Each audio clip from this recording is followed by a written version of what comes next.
Welcome to Influential Entrepreneurs, bringing you interviews with elite business leaders and experts, sharing tips and strategies for elevating your business to the next level. Here's your host, Mike Saunders. Hello and welcome to this episode of Influential Entrepreneurs. This is Mike Saunders, the Authority Positioning Coach, and today we have with us Jim Pancero, who is an expert in sales and sales leadership. Welcome to the program, Jim. Honored to be here. Good. Well, hey, give us a little bit of background. I think when you say, sales and sales leadership, that is a really broad topic. So, give us a little background on your firm and where you focus on helping your clients.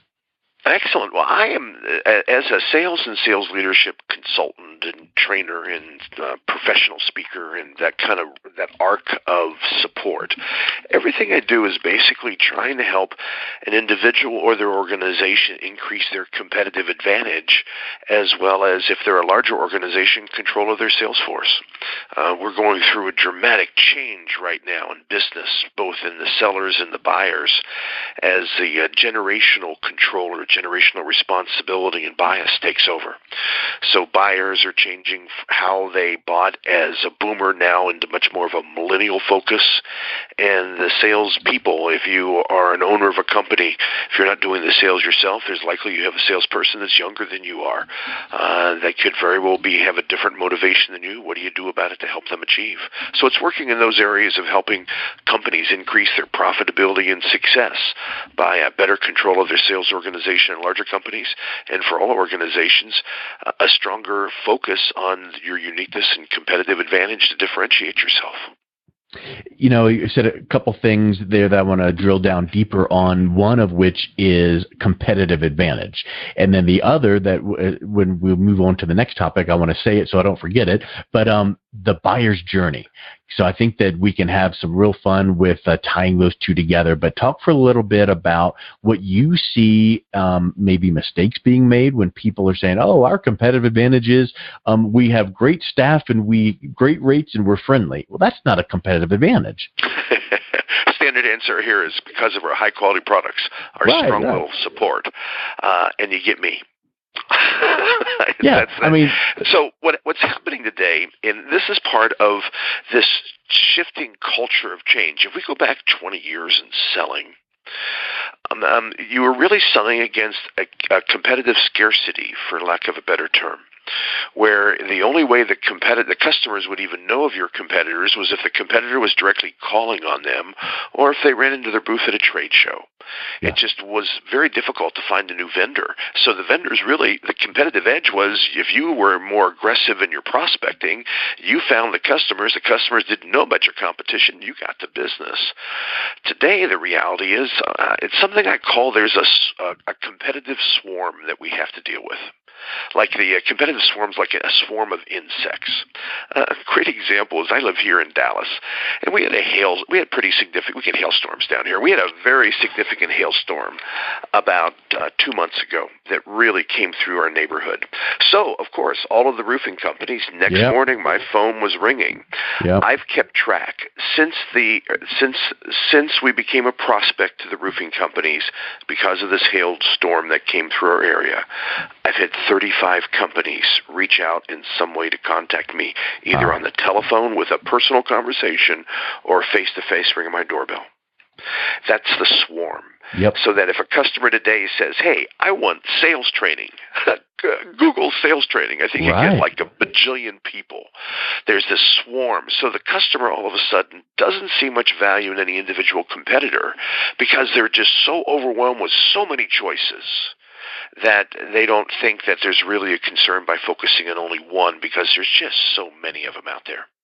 So the reality today is no matter what our business is, if you're like me doing sales leadership and sales training, or if you're a distributor of products, or you are offering a service like a cleaning service that is just you and your truck, any of that size businesses, the reality is our customers are so overwhelmed with the competitive alternatives and the ease of finding a competitor that it's put even greater pressure on us of how we actually have a uniqueness, have a differentiation, and we have something different to say. You know, I love how you said that. I like the swarm idea as well, because it's just that interference and chatter and whatever you want to call it. I mean, it's just, there's so much noise out there. And how do you slice through and cut through the noise? And I think what happens is, that really boils down to a couple things that I would submit to you and then see what you think. A, reputation, word of mouth, referral, relationship, whatever you want to call that, because those roofing companies, you might have had some roofing work done in years past at another hailstorm, and maybe, possibly, that company really did a good job and sent you 2 communications over the years. Certainly can't hope that they've stayed in constant contact with you, but sometimes that relationship or word of mouth or referral really helps to cut through that. Is that one of the ways that you would recommend as well? Well, I think that's really valid. And this kind of, I know it's just jumping ahead, but we'll stay on this focus of competitive advantage for a moment, but this is why also it becomes critical to define your process of selling. Yeah. Because when we look at the process of selling, one of the questions is, what is your feeder system? Feeder systems, plural it should be. How are you getting business? This is why being active in LinkedIn, where I'm even seeing more Facebook is effective than LinkedIn, just to start a communication, trying to offer some assistance. It's trying to get a voice out there. It's putting YouTube clips out there. Yeah. It's having a presence, because what happens is there's first somehow you have to have a feeder system to get people to come to you, but then as soon as you start to talk to them, there has to be a validation system. So if you're considering using my services, if I can just use myself as an example, okay, how are you going to check out my credibility? You're going to ask people, have you heard of this guy? You're going to do a Google search and see what kind of strength of presence I have. You'll check me out on YouTube. How can I be a sales trainer talking about my strength and impact I have if you go to YouTube and I've got one video that was recorded 10 years ago? Yeah.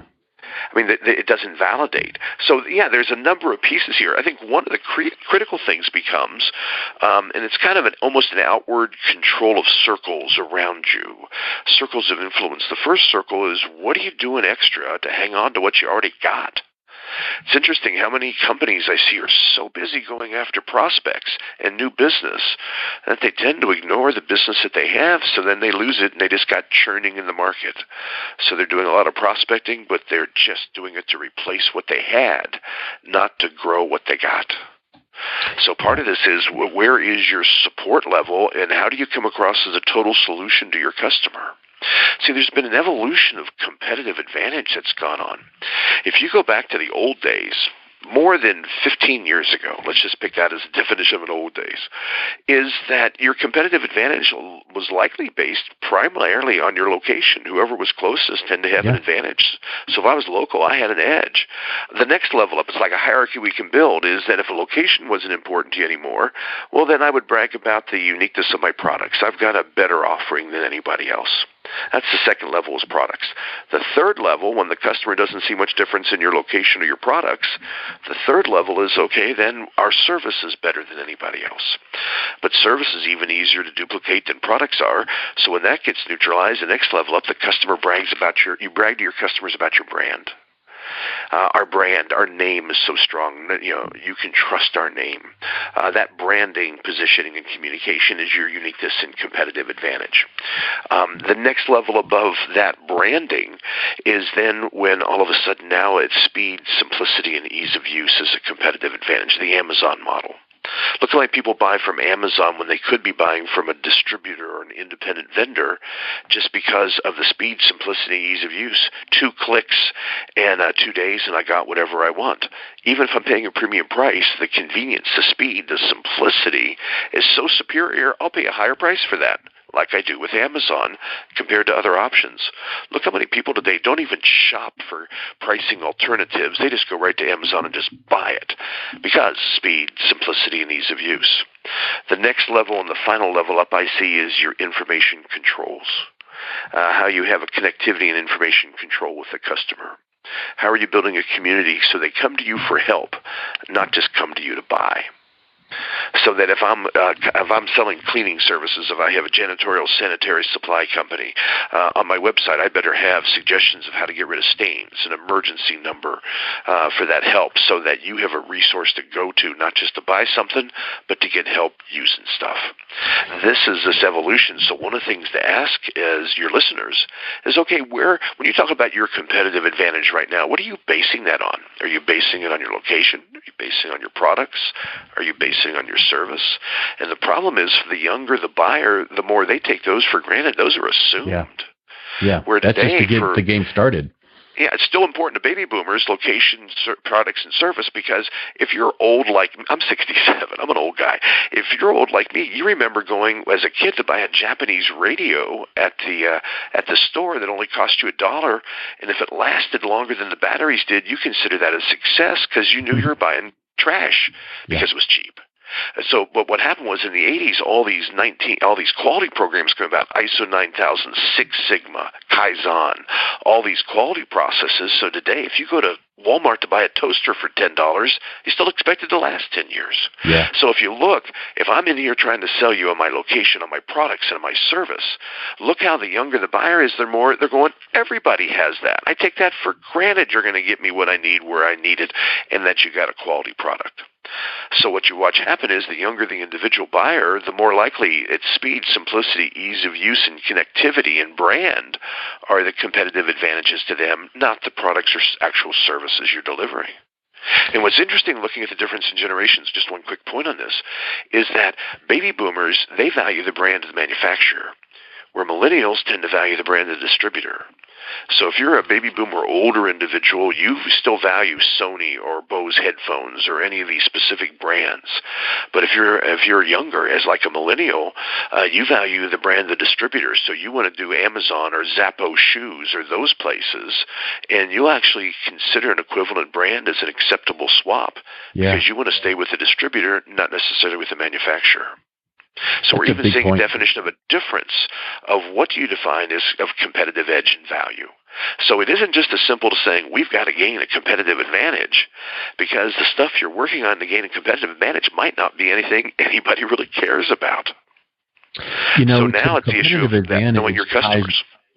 That what you just said ties right into the buyer's journey, in my opinion, because you danced around a few issues that I want to kind of land down into something that I teach as authority positioning, where how to create that competitive advantage. If you're seen as that expert and influencer and authority, there's that little extra edge of trust. Now, that doesn't mean just because you have those kind of qualities that you can charge whatever you want and treat people however you want, because people still can go click and find the next best thing online. But when you can become that educator and advocate for the success of your prospects and your current customers and clients, now that starts to build a lot of that authority. And when you can take some of those things you were mentioning, like frequently asked questions or teaching about, whatever the product or service that you sell, rather than just having an FAQ section on your website, now what we need to do is think about how to take that and deliver it so that the buyer's journey, which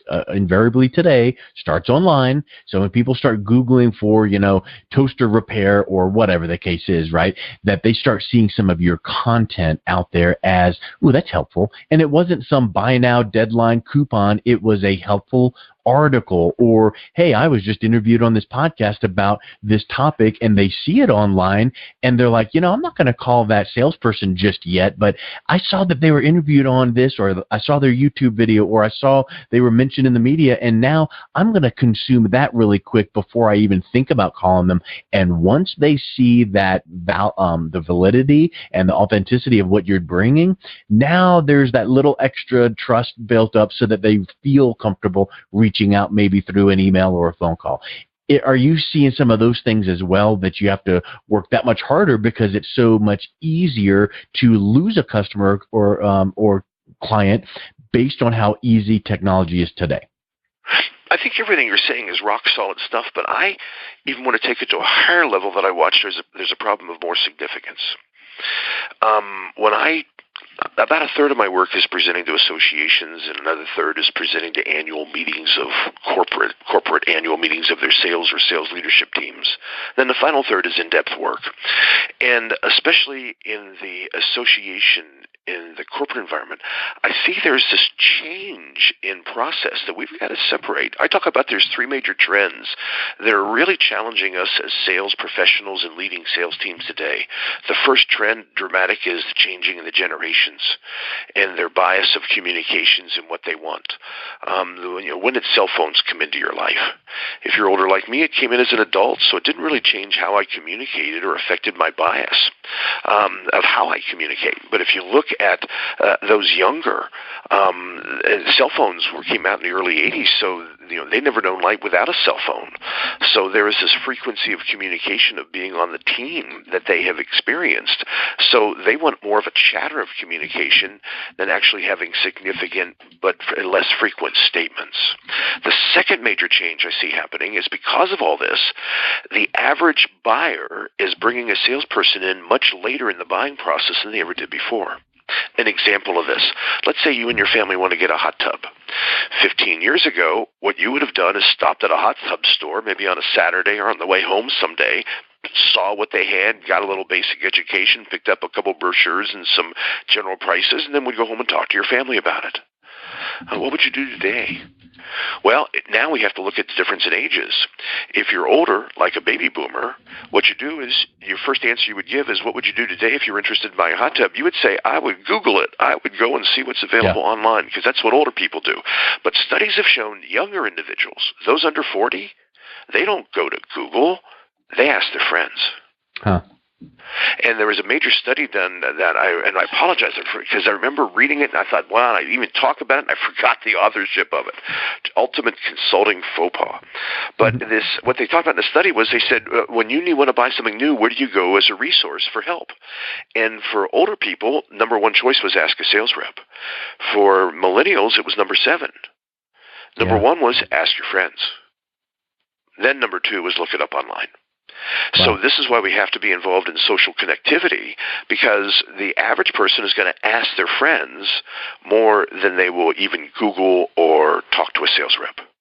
Now, I think there's a second piece to that, though, and that is, how do you validate what you do? A great example of this is if you and I were in the same city and we were staying at the same hotel and didn't know each other, and I was standing out on the curb as you walked out of the hotel, if I turned to you as a complete stranger and said, excuse me, but you don't look good. You don't look good at all. Do you feel okay? I bet you look for a police officer for protection. But if I turned to you and said, excuse me, but I'm a thoracic surgeon here at Dallas General, and you don't look good. You don't look good at all. Do you feel okay? I bet you'd answer every one of my questions. Because what happened was, as I framed it to validate it. Yeah. And one of the things I offer is, even when we have all this difficulty of getting our messages across, even the people that are getting their messages across tend to get a weak message, because they're not framing it with any validation of, this is how I can help you and why. They're just offering opinions. Look, many people offer opinions online that have zero credibility, zero authority, zero presence, zero proof, but they're just loud. We get so turned off to this. How do you now? We have to ultimately validate as we talk, or it doesn't work. There's one other thing, because especially I want to be respectful of our time. There's one other thing I'd like to offer your listeners that I think can have a real power, and that is to look at, how do you support a customer? One of my most popular presentations right now to associations is the title, We Need Arsonists, Not Firefighters. And the difference is whether you're proactive or reactive. If you want to see an interesting exercise, list on a sheet of paper all the things you do for a customer. What are you bragging about? When you brag about how great your service is, what is it you do? Is it your extra hours? Is it your follow-through? Is it the expertise of the people you send out? It's you have caring, trustworthy people. You drug-test your drivers. Any of these other things. Build all the list of things you do. And then we can look at that list and sort it by how the customer sees it. And from the customer, there's only 4 perspectives. The first perspective is, you did something for me, but I assumed you were going to do it anyway. Second level, it wasn't assumed, but it sure was expected. Now, the third level is, you're doing something that impresses me, and the final is, you did something that amazes me. If you look at the list you built, in fact, this is a great exercise if you have a team to build with your team. What is our bragging about our service? Then explain those 4 levels: assumed, expected, impressed, and amazed. And then ask them to say, okay, where would our customers put each of the line items we just identified? And when I've done this exercise with teams, usually almost 100% of their list is all assumed or expected. Because the bottom half, assumed or expected, are what happens when it's a reactive situation. So if I call you up for service to ask for help and you come out and give me help, you'll never be impressive or amazing because I had to hit the launch button. I had to call you and ask you for help. Proactive is when you go out and initiate it. Service has changed. Used to be you bragged about your responsiveness. Then you talked about having preventative maintenance. The next level of is you talked about being more predictive in your service.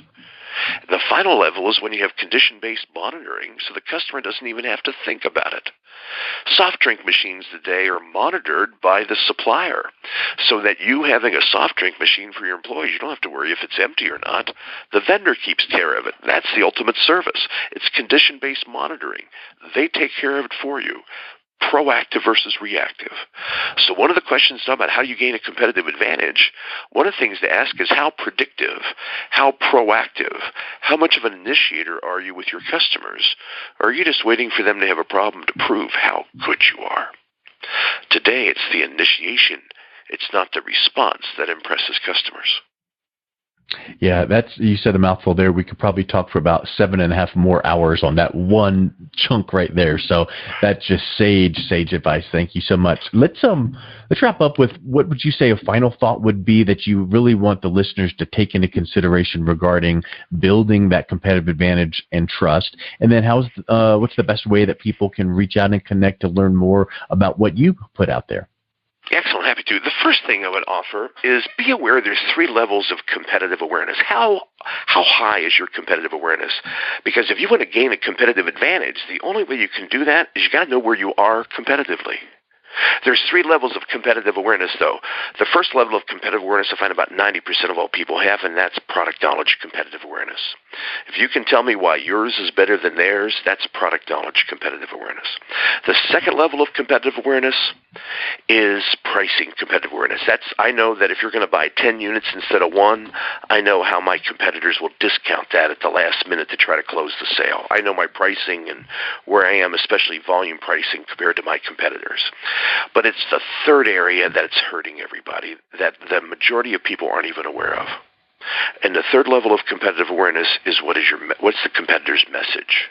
When the competitor sits in front of your customer or prospect, and the prospect turns to him and says, look, you're the third vendor I've talked to. Why, based on all the options, do I want to buy from you? What are they saying? It isn't price and it isn't product. What is their message? Because if you don't understand how they're positioning, because if I'm selling against you with a lower price, my message is not I have a lower price. My message has to be I have the same quality or close to what you're looking at, but at a cheaper price. It's the but at a cheaper price is a secondary message. What's the primary thing of how they're saying we are close enough to you that why would you pay the extra to have such little difference? So one of the things I would encourage your listeners is if you want to increase your competitive awareness, the first step is you got to increase your competitive advantage.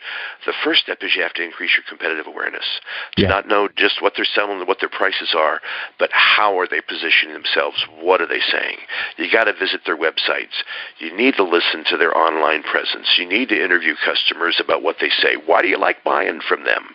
Because the more you understand about the true reality of the market, the more of a competitive advantage you will ultimately be able to not only achieve, but also to maintain. You can reach me a couple ways. I've got over 70 videos on YouTube and on Vimeo under my channel of 2 Sell More, the number 2 Sell More, or you can just look up Pancero, Pancero, or you can go to my website, pancero.com, Pancero.com. In fact, on there you can find under the tabs of sales and of sales leadership, there's a free online 20-question evaluation you can have of either your sales skills or your sales leadership skills with getting a simple free report to see how it might help you in improving areas that you need to increase your success of selling. It's been an honor to be talking with you, Mike. I appreciate the opportunity to get to share. Thank you, Jim. Really great to talk to you as well, and thank you so much for your time. You've been listening to Influential Entrepreneurs with Mike Saunders. To learn more about the resources mentioned on today's show or listen to past episodes, visit www.influentialentrepreneurssradio.com.